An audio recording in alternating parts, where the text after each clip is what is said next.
Welcome to Sober.Coffee, a weekly coffee chat sharing experience, strength, and hope for anyone on the sober road to recovery. You can download Sober.Coffee weekly on all podcast platforms and check us out on Instagram at Sober.Coffee Podcast and on Twitter at Sober.Coffee Pod. To learn more about us and to help support these sessions, visit online at Sober.Coffee. Here are your hosts, two guys on their own path of recovery, Mike and Glenn. Let's join them at the coffee shop. Pierre, table for three, please. Morning, Mikey. How you doing? Did you guys slip the guy a 20 to get us this nice corner table here? Absolutely, man. Our favorite table, but we had to pay extra for it this morning. That's right. Because we needed 3 chairs. That's right. 3 chairs. Hey, Linda. Hi, good morning, Linda, guys. welcome back. Great to have you. Thank you for having me. I'm glad to be back. Yeah, it's awesome. So I want to say I'm sorry in advance because I got this great muffin in front of me that I'm going to be eating. So I hope it doesn't pick. I hope our podcast barista, Brian, can scrub it out. Scrub the sound That's of the right, munching. because it looks delicious along That's my right. 4 coffees. That's right. You know, it's early in the morning here in Podcastville where we're recording, and I was. 7 o'clock in the morning used to mean something so much different to me than 7 o'clock in the morning is now. I know. Now who in the world gets up at coffee. 4 o'clock on a Saturday to do podcasts? Well, you're Come on. still staying up from the night before, and those That's birds right, start yeah. chirping. You're going, oh my God, man. shut up, birds. Yeah. And then now you wake up and it's like, the birds look at are the so birdies. beautiful. Yeah, Sounds that's beautiful. awesome. It's perspective, right? It sure it's is. perspective. So yeah, Linda's back. Love it. Yeah, I love it a lot. If you haven't had a chance, go back and listen to Linda Part 1, her story. Listen to Linda Part 2, the solution. But today we're going to talk on topic. We're going to talk a little bit about sponsorship. Yeah, Mike, if I can jump in Yeah, real quick. go ahead. Linda, we got so much because Linda did a session with us on how to get started in sobriety. That's right. So we have, and of course, I'm going to draw a blank. On Instagram, we are Sober.Coffee Podcast, and I forget what we are on Twitter. But there's people out there that are really struggling, right? I'm on day 1. How do I get started in sobriety? I'm my first week, or I'm hungover again. How do I get started?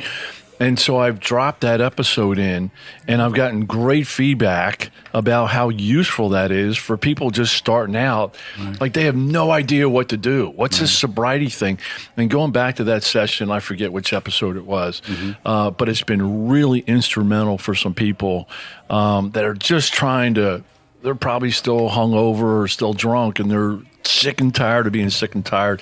And that episode was very helpful. Yeah, so we were I just want to say thanks, just Linda. talking about that. Here's the beauty of Linda, and I'll talk. She's in the room, but I'll talk about her anyway. And the way I see it every day, she lives on that front line because it is so new to so many people. Love that front line. Yeah, the front line is a beautiful place to be. It's raw, it's real, and So I hope that if somebody is trying to make the decision this morning.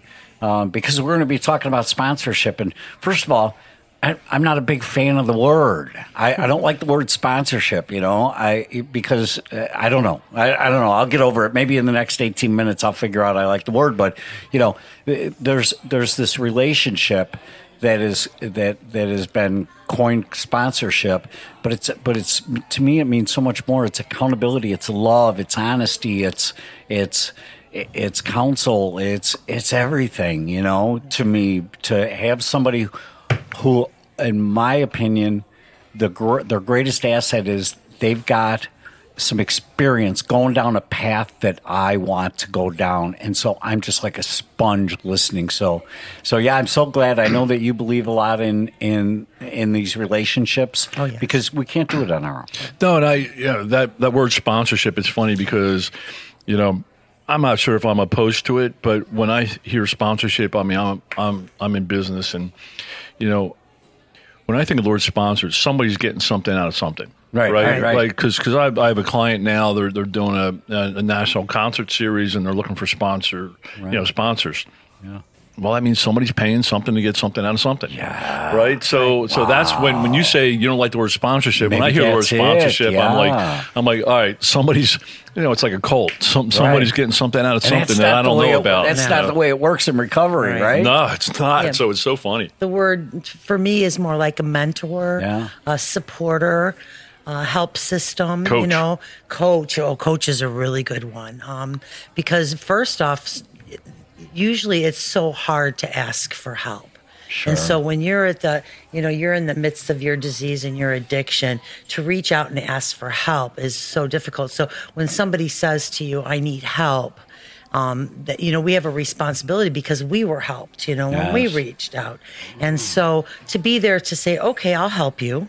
And this is what worked for me. And then showing them, guiding them through what worked for me to get and stay sober. Right. And that's a responsibility as well. You're taking responsibility.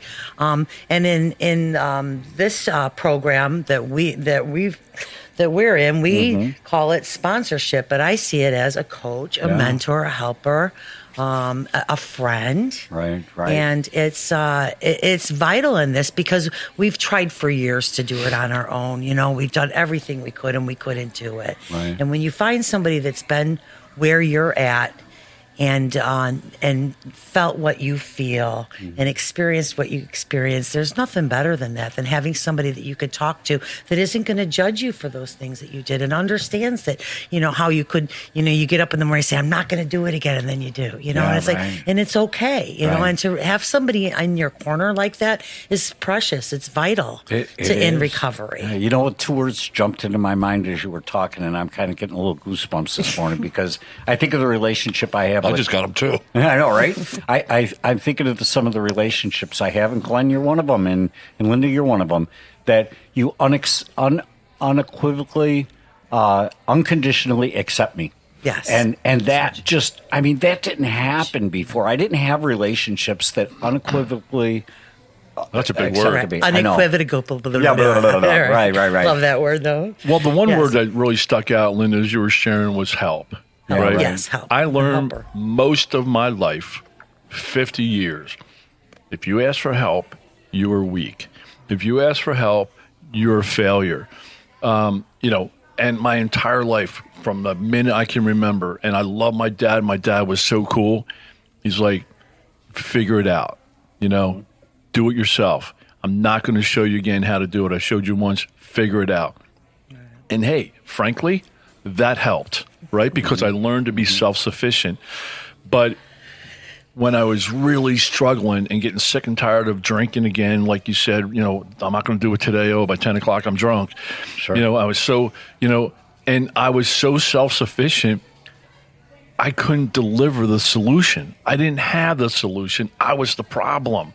So what I realized, and I know today, is asking for help is a strength. Yes. It's hard to do, just like you said, but I'm telling you, and now I ask for help all the time because it's so effective. Right. My entire life changed on a dime when I said the sentence out loud, I need help. 3 words. I know within 20 minutes you were in the car going to your rehab center. That's right. Well, it's the first sense of humility and admitting that I'm not strong enough, and that's getting out of your ego. Right. And that's the biggest thing because, we get so stuck in our heads that we should be this way.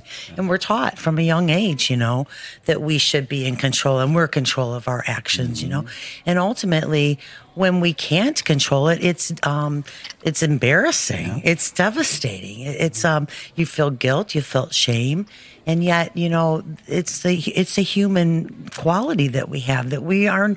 A lot of times we are not good enough, and that's okay. Mm-hmm. And to have somebody when you say I can't do it, I need help, and for someone to say I understand, and that's okay because I was the same way. That's a relationship that you can't find everywhere. No. Then they're not going to look down at you, and to have somebody that you feel in your corner. And another thing about with sponsorship too is that somebody say you asked me to sponsor you and I'm helping you, and then you backslide. You go back because you don't know what to do something happens, so you go back and you have that drink or that drug, and then you tell your sponsor, and the sponsor, that's it, forget it, you're done. And that's, I don't believe in that either. I believe that, it's like that happens. Sometimes we go back and we have that drink. What are we going to do now? What did you learn from it? What made you take that drink? What can we do different?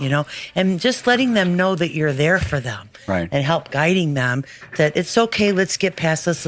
Let's see what we can do now. And in your scenario, the most important thing I heard is somebody somebody stayed in contact. You go back out there, but to pick up the phone and call your sponsor back, to call your friend back and say, look, I stumbled. That to me is just such a reflection of power and stamina. And well, then there's the case of the ones that don't call you back. Okay, you've been sponsoring them for maybe, say, a month or so. You've been mentoring, lead them through, and they slide back and they're afraid to call you. Yeah. And we have this thing where they say, the sponsee needs to call the sponsor, because we're not to chase them. But I'll tell you what, if I have a lady that I'm sponsoring and I don't hear from her like I normally will, I will send her a text or send her and say, hey, I'm thinking about you. I haven't heard from you in a while. Not are you okay? No, I just haven't heard. And if they don't respond within after 3 texts, then I'll have to let them go because they don't. I'm not going to chase you. But because I had that happen when I first got sober, I had got a resentment against my sponsor and I didn't call her, and she never called me back. And I always thought, because it's all about me, how come she's not calling me, but it feels good to know that somebody is thinking of you when you're, when you're new in sobriety. And then you do have there's a string there, there's a relationship, and they do care about me. So that's huge too. I believe in that. Right. So let's try to organize this session because there's 2 sides of this coin. Right. And I think folks will benefit depending upon which side they're on. Right. If you're new in sobriety, right, let's look at needing the benefits. We've already started talking about the benefits of getting a sponsor, right? But then the second side of the coin is, if you're at that point to sponsor some people, what are some tips that we can, chat through, that side of the coin. So if you're new in sobriety or you're just trying to figure it out, you're experimenting, you're just trying to say, what is sobriety, right? How can they find a sponsor? How do they pick a sponsor? How do they ask a sponsor? What does that look like, Linda? Well, the first thing is you find somebody that has what you want. And for me, like to start off, is I could relate to what they were doing or what they were talking about. A lot is relating to what drugs or alcohol how they were in their using times. And also, for me, the big one is their eyes. The eyes are the window of the soul, and usually I go with the eyes, looking at the eyes. But a lot of it is basically they have what I want. So I hear a lady talking in a meeting, and I'm like, wow, I like what she has. So and we have this saying that says it's a monkey see, monkey do. So you grab a monkey's tail and hold on, Yeah, okay. And that's the monkey I want to hold on to, Gotcha. So I was in my first rehab, 2003, in Laguna Beach, and the first week, I made it through the first week, and I mean I was so messed up, but they said get a temporary sponsor, right? So here's how I selected. We had outsiders come in and kind of share their story of experience, strength, hope. So I saw a guy that looked sharp, dressed sharp, had a great watch. He became my temporary sponsor because of those qualifications. And I'm like, hey, I want to get back to that place. Guy's got a cool watch. I want to get some nice watches again. And that was my qualifications, Right. And then since then I've learned that's not really what it's about. Right. Yeah, I was told that how important it was to get that relationship, to establish that relationship. And so I was a little quick to pull the trigger, but I think that I probably followed your advice. I wanted my partner had 26 years of sobriety, and I thought, okay, I want to follow that path. Right. He can certainly get me to my first one. Yeah. And you got to be careful because we don't want to chase after things, with the watch and the suit and the things, and those can all. That was my life at the time. Right, That's all right, I knew. Yeah. That's Right. all I knew. Right. And, I can understand where you would go with that. But, it really is about relationships. And it's interesting when you said temporary sponsor, because I have another thing about that one bothers me is either you're sponsoring me or you're not. A sponsor pretty much is temporary. It's not like a marriage, that you're committed and this is it. So, a sponsor, if things don't work out and you find that your personalities differ or you're growing differently, you can change sponsors easily without a resentment. So when somebody says, will you temporarily sponsor me? It's like, well, I'll sponsor you. And if it doesn't work out and if it's not working, let me know. But I don't like to start off with temporary because then it feels like they're not there for you then, Right. And I've had some that I've started early that were temporary sponsors and they still, after 10 years in the program, I still have contact with them and they're my friend, they're my mentor and I love them. And so I kind of just call it out on some of this stuff. Yeah. So it was, the word there was used temporary because I lived in Chicago and I was in Laguna Beach and I was there for 3 more weeks. So it was a guy that was going to be and work with me for those 3 weeks while I was there. And then I was going to come back to Chicago and get hooked into the program here. So I did the same thing though, Glenn. I went to California for my rehab and I had a temporary sponsor. Yeah, that's what that's. But I'm still in contact with her. I know. I wish I had his phone number. Yeah. Yeah. But maybe he's listening.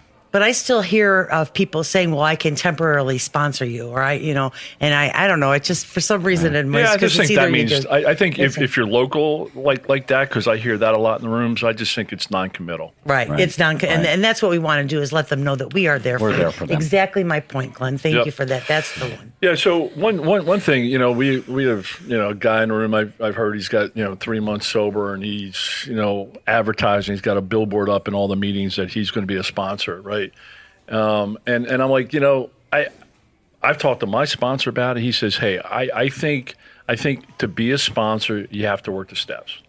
I think you can't carry a message that you don't have. Well, basically, the idea is you can't lead somebody in something that you haven't experienced already. So, so whether it's the steps or whatever it is, when you're going to mentor or sponsor somebody, you need to have experienced what you're going to teach. So you can, how is the blind going to lead the blind? So that totally makes sense. Yeah, and then another thing was, and Linda, you I'm just going to say in different words than how you put it, is they got to be benefiting and enjoying sobriety. I think that's one of the things. And, there's people today in the rooms that aren't enjoying their sobriety. They're struggling every day. And, and they might have a year plus of sobriety. They may have worked the steps, but they're not enjoying sobriety, right? So I think that's one of the keys too. That's a huge part of it is when they see what, when you're because you're enjoying sobriety. And you're looking for a sponsor, so you're looking for somebody that has what you want. So if you're looking at somebody that's miserable in years that has 20 years sobriety, what's probably the point? Probably not your guy, right? And then, but very important that you should be enjoying, and that's why we do this. It's not just getting sober, and it's not just not drinking or drugging, but it's living. That's right. And joyful, and and life isn't always. I mean, there's always going to be problems and things are going to come up, but we can still have that joy and happiness in life and being happy where we're at. And so you can see that, and usually it's in the eyes. Sure. They're bright, they're shining, and even if they're in problems, you can still tell that they're getting through, and it's all good. Right. All right, so let's hit the next one. Okay, so a coach, a mentor, a sponsor, right? And I, as a sponsee, mentee, how much do I have to listen to what my sponsor says? Yeah, well, it's it's what they call it's suggestions, really. We suggest this is what I did, so we're sharing what I did, and this is what I suggest you do. And when the minute you go and tell somebody this is what you have to do, right away we're going to back up because I don't want to be told what to do. Never. So they call it suggestions, but then you look at the suggestion is when you're learning how to go skydiving, and the instructor says, well, I suggest you pull that ripcord at such and such a time. So now what are you going to do? Are you going to take their suggestion, or you think you know better? So I would think I knew better, right? Well, and then that's the thing, and so then that's it. You're done. So but it is a program of suggestions. But we suggest what works for us. This is what works for me. I suggest you try it and see how that works for you. Right. And also letting them find their way, because everybody is different. Just because this worked for me doesn't mean it's going to work for them. them, but giving them that, saying, this is how I did it. How are you going to do it? Which is really our only responsibility is, and the only merit I have is what's worked for me. I don't know. All I know is emphatically it's worked for me. It's fantastic, Yeah.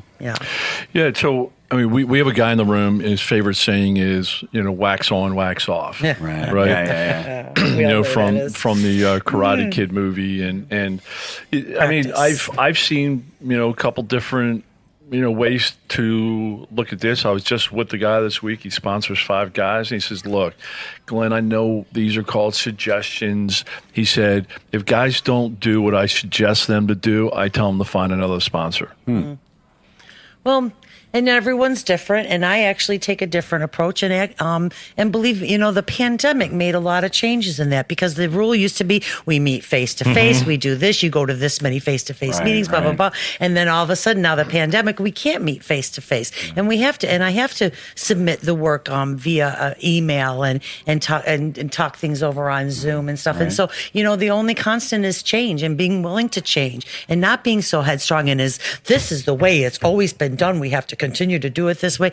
I think it's bull, because life changes, people change, people are different. I have a woman that I sponsor that is still afraid. She's vaccinated and she's still afraid to go out, and she doesn't want to go. And so I can encourage her, go ahead and do Zoom meetings. Go ahead and lead it. She did her 12 steps. Right. She still hasn't been out of her house. Sure. She's been sober. Yeah. You know what I mean? Which, by the way, a big shout out to anybody who's, seriously, she got sober during the midst of the pandemic. Thank God that we don't have to stick with the old rules of how it was supposed to be. That's right.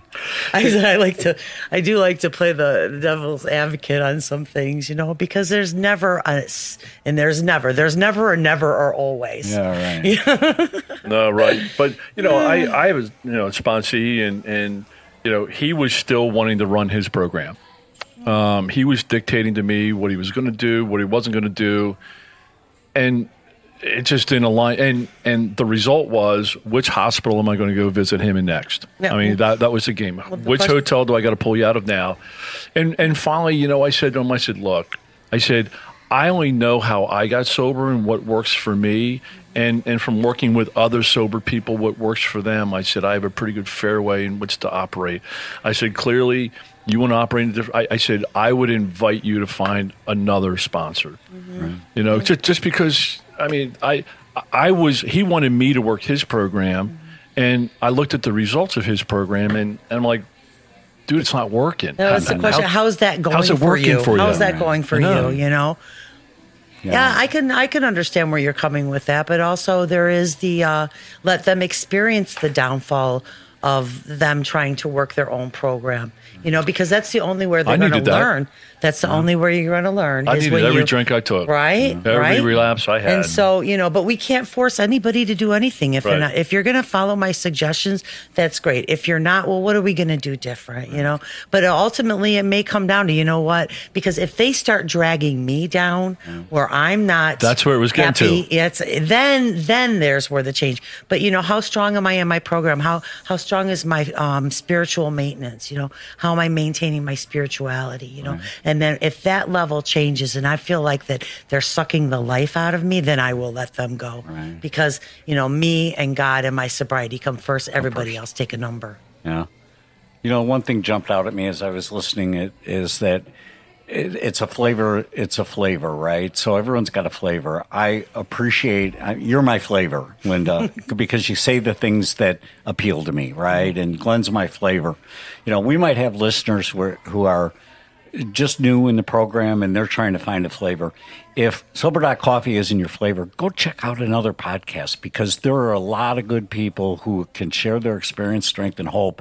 Don't say, well, I couldn't get sober listening to podcasts and going to, go check out another one, Right. Yeah, absolutely.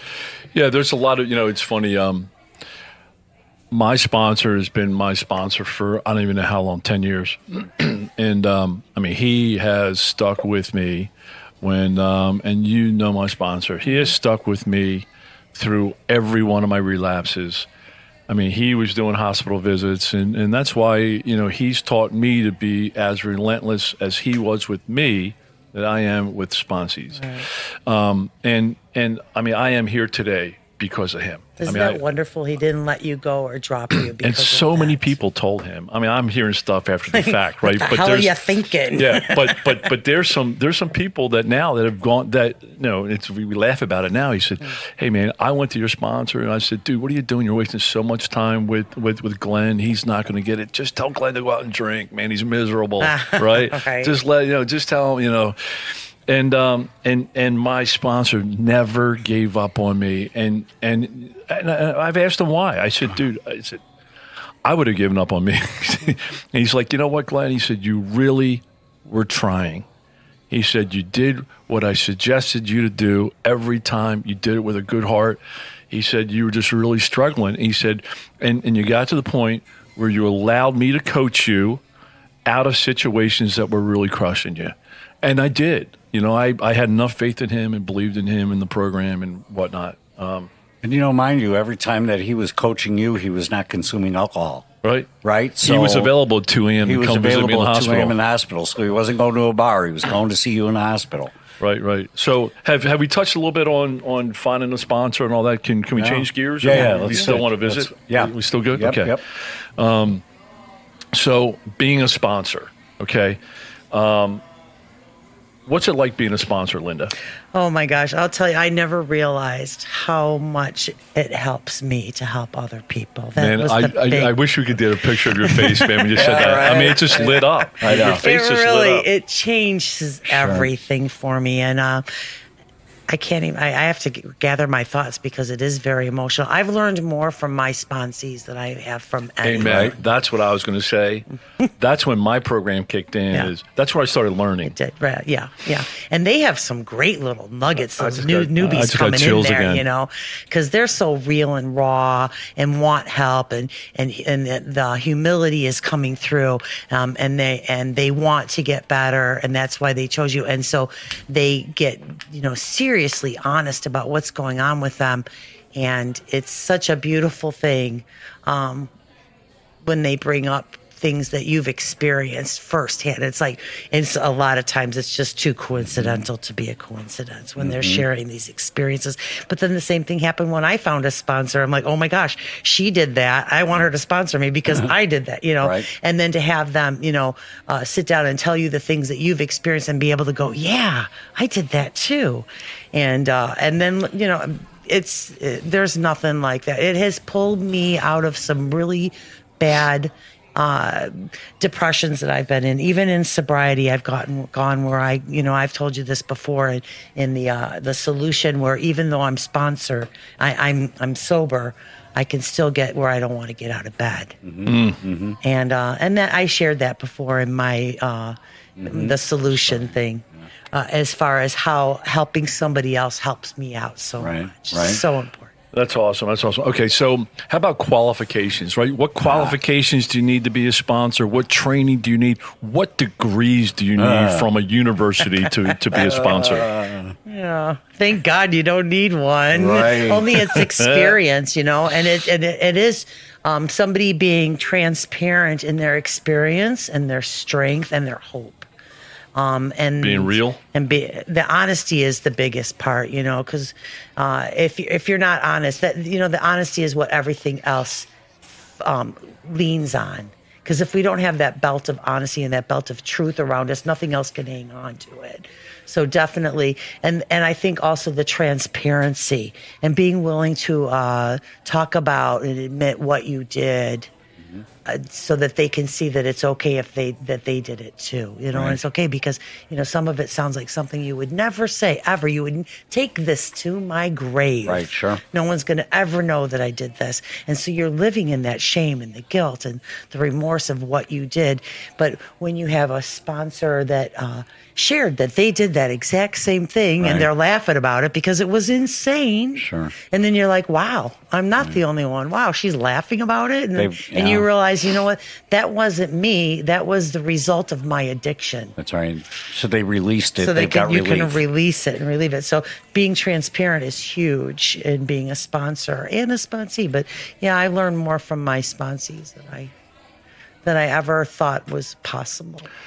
All right, so I'm going to put you on the spot here. Okay. What are three top things or three key things that a sponsor should do in working with a sponsee?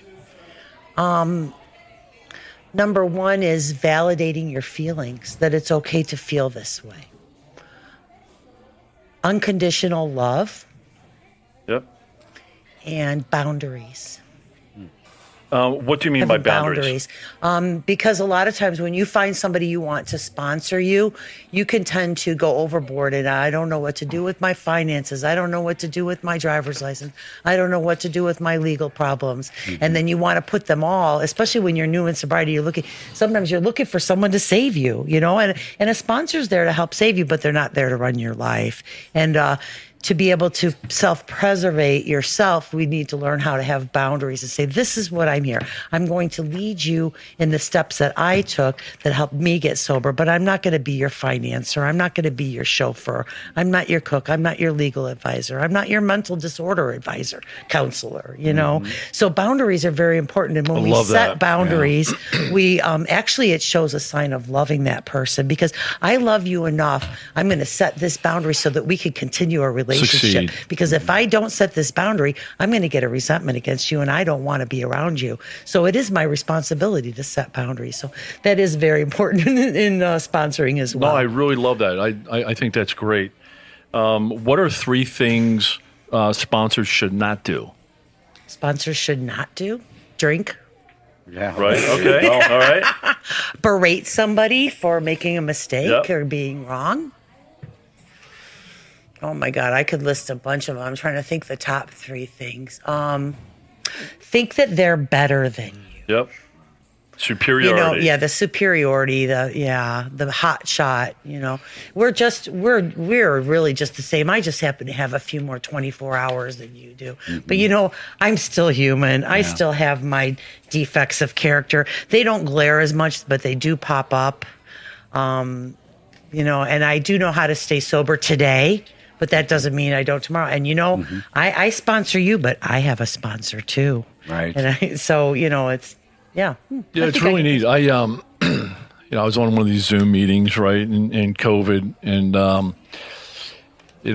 my office, which is down in the basement, I had, my sponsor is on there and he starts joking with me right before the meeting. He goes, Glenn, I'm surprised you don't have a picture of me, back on your wall, right? And I said, I paused for a minute. I'm like, I do. He goes, I don't see it.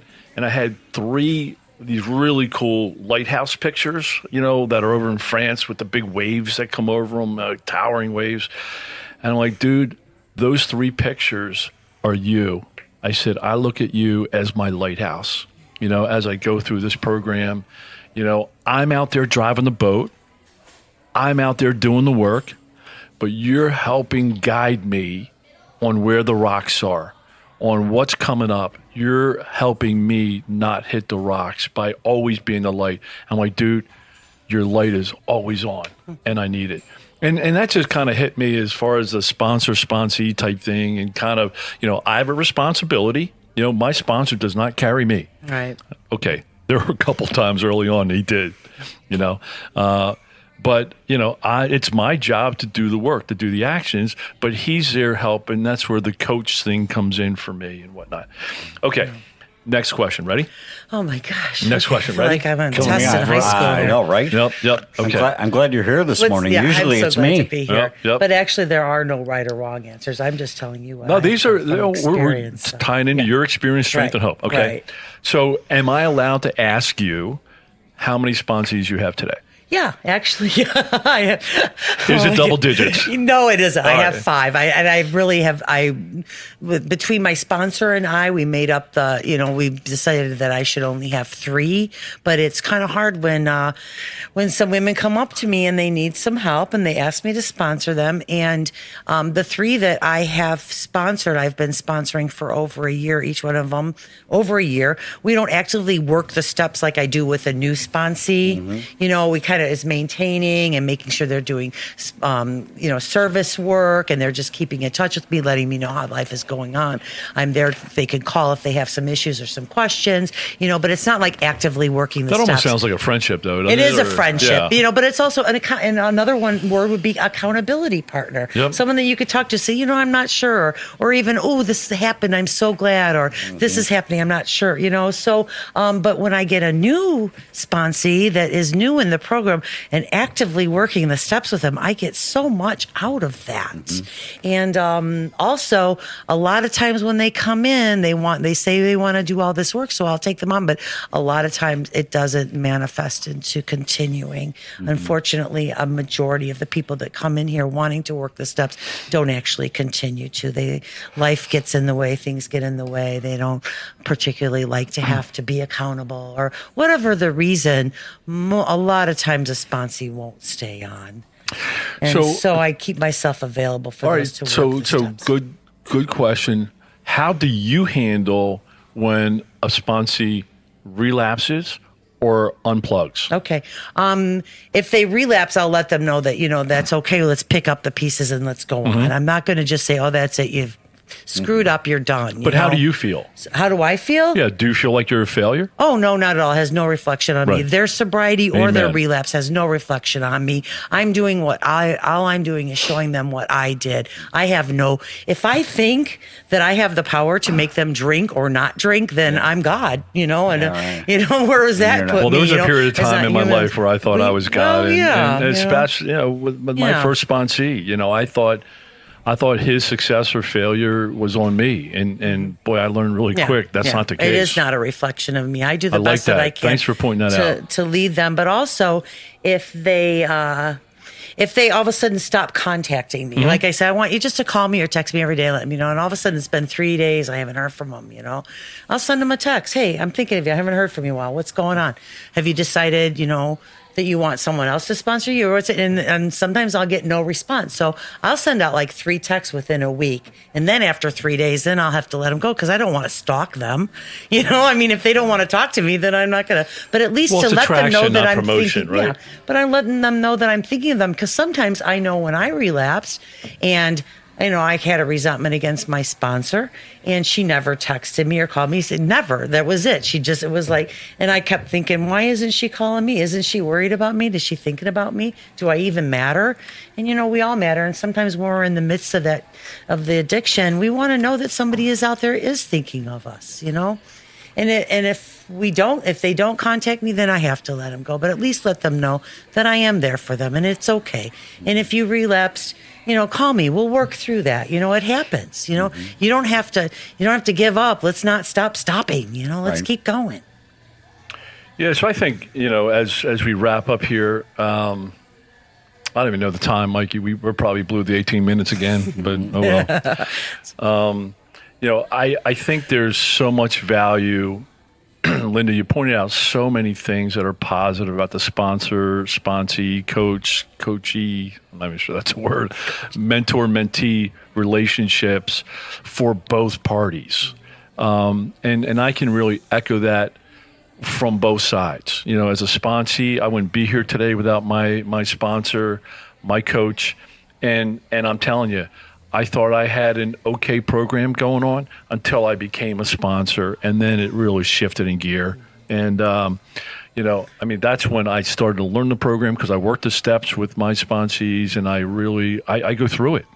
And I've learned more from that than I ever did on my own. Yeah. So, amen. And I think, my takeaway from this morning is, there's been so much good stuff and some stuff that was a little uncomfortable to talk about, like originally, do you do this, do that? It sounds a regimen. Here's what I'm walking away with. Be open. Be open to opening yourself up to this kind of relationship. I've got a guy who I can say with all confidence was part of saving my life. And then there's no better feeling on the other side of that coin than when I walked in the room the other day and I introduced my sponsee to somebody and he said, Mike saved my life. What did I do? All I did was tell him how I stayed sober for 24 hours. All you did was stand there and be the lighthouse. Yeah. So be open. Be open to it. That's Yes. awesome. Yep. Linda, Yes. It's a I love blessing. it when you come in. Thanks, you just guys. dig right in. I'm so glad We'll see to you be again. here. Really appreciate All your right, thoughts. God bless. Have a great day, Have guys. a great day. All right, See you bye. guys.